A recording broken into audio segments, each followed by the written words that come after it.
여러분이 알고 있는 또 하나의 가장 큰 단점은 프로포폴의 중독성입니다. 이런 중독성 때문에 마약류와 같이 관리가 되고 있습니다. 저 같은 경우는 프로포폴은 주량이 세거나 체중이 많이 나가거나 하는 분들은 많은 양을 투입해도 잠이 들지 않는 경우가 있어요. 그럴 경우는 미다졸람을 소량 투입하게 되면 복합적인 효과로 잠이 들게 되기 때문에 미다졸람도 종종 쓰는 약입니다. 안녕하세요. 입체성형외과 조현우 원장입니다. 오늘은 윤곽수술에 대한 주제가 아니라 마취에 대해서 말씀드리려고 해요. 환자분들이 수면 마취하는데 쓰는 약은 뭐죠? 이렇게 질문하는 분들도 굉장히 많이 있어요. 그래서 제가 성형외과에서 쓰는 수면 마취 약들이 어떤 게 있고 그런 약들의 효과 그리고 장단점에 대해서 말씀드려 보도록 하겠습니다. 사실 수면 마취가 광범위하게 시작된 건 2000년대 초반에 맥이라는 개념의 마취가 도입이 됐어요. 마취 기계를 사용해서 하는 전신 마취가 아니라 정맥주사액을 통해서 심전도라든지 맥박, 혈압, 산소 포화도를 관찰함으로써 어떤 진정하에 수술을 할 수 있는 방법들이 개발되기 시작했는데 시간이 흐르면서 지금에 와서는 굉장히 많은 수면 마취가 시행되고 있습니다. 첫 번째로 많이 쓰는 약은 프로포폴이에요. 프로포폴은 여러분들이 굉장히 많이 들어보셨겠지만 일명 우유주사라고도 하고 성형외과에서 굉장히 많이 쓰고 있는 약입니다. 프로포폴의 정의를 보면 프로포폴은 빠르게 단시간 동안 작용하는 정맥으로 투여되는 전신 마취제이며 수술이나 검사 시 마취를 위해 사용되거나 인공호흡기를 사용하는 환자를 진정시키기 위해 사용한다. 다른 마취제와는 달리 빠르게 회복되고 부작용이 적다 이렇게 되어 있습니다. 빠르게 회복되고 부작용이 적기 때문에 성형외과의 수면 마취에서 굉장히 많이 쓰고 있어요.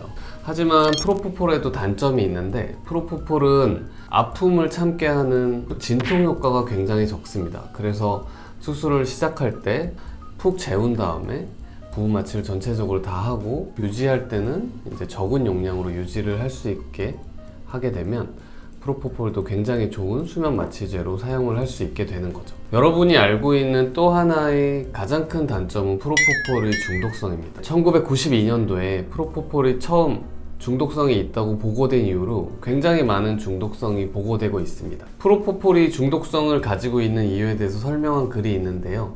프로포폴에 중독되는 이유는 도파민 때문이고 도파민은 중추신경계에 존재하는 신경 전달 물질 중에 하나인데 행동, 동기부여, 수면, 인식, 학습, 주의 등에 영향을 미칩니다. 섭취한 물질의 양에 대해서 내성을 가지게 되며 이러한 반응은 알코올이나 다른 약물 중독자에게도 관찰된다고 되어 있어요. 그렇기 때문에 프로포폴은 확실히 중독성이 있는 약물이고 이런 중독성 때문에 마약류와 같이 관리가 되고 있습니다. 프로포폴을 사용할 때는 꼭 신중을 기해서 사용해야 된다고 생각합니다. 두 번째 약품은 케타민이라는 약품이에요. 케타민은 우리가 성형외과에서 굉장히 예전부터 써오던 약인데요. 케타민의 정의를 보면 환각 증상을 유발하는 해리성 마취제라고 되어 있고 통증, 즉 진통작용을 나타내기 때문에 의학적인 시술에서 유용하게 사용한다고 되어 있습니다. 앞서 말씀드린 프로포폴 같은 경우는 진통작용이 없기 때문에 케타민과 프로포폴을 믹스해서 같이 사용하는 경우가 많고요. 케타민은 굉장히 작용시간이 짧아요. 5분에서 15분 정도이기 때문에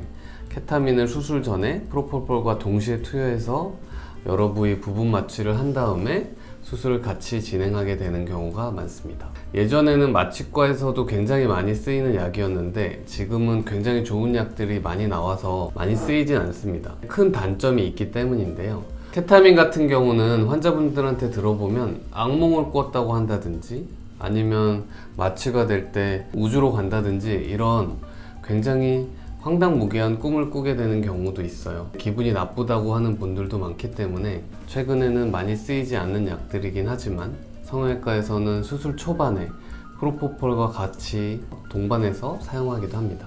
세 번째로 말씀드릴 약은 미다졸람인데요. 벤조디아제핀 계열에 속하는 약물로 뇌에서 신경 전달 물질을 작용을 강화시켜서 진정 효과를 나타내는 약물이라고 되어 있습니다. 효과가 빨리 나타나고 짧은 시간 동안 효과가 계속 진행되기 때문에 내시경 같은 시술에 굉장히 많이 쓰는 약이에요. 저 같은 경우는 프로포폴은 주량이 세거나 체중이 많이 나가거나 하는 분들은 많은 양을 투입해도 잠이 들지 않는 경우가 있어요. 그럴 경우는 미다졸람을 소량 투입하게 되면 복합적인 효과로 잠이 들게 되기 때문에 미다졸람도 종종 쓰는 약입니다. 마지막으로 설명드릴 약은 에토미데이트라는 약입니다. 마취 효과가 초단시간 지속하며 심혈관에 미치는 영향이 적고 프로포폴과 작용 기전이 유사해서 유사 프로포폴이라고 불린다고 합니다. 단시간에 작용하고 프로포폴에 없는 진통 효과도 있기 때문에 획기적으로 한 10년 전에 많은 분들이 쓰기 시작했는데요. 이 약도 단점이 있었습니다. 프로포폴보다는 호흡 억제가 심하고 혈압이 떨어지는 경우가 많고 수술이 깬 다음에 부작용을 호소하는 분들도 많았어요. 그래서 처음에 굉장히 많이 쓰이다가 현재는 프로포폴보다는 많이 쓰이지 않는 약으로 알고 있습니다.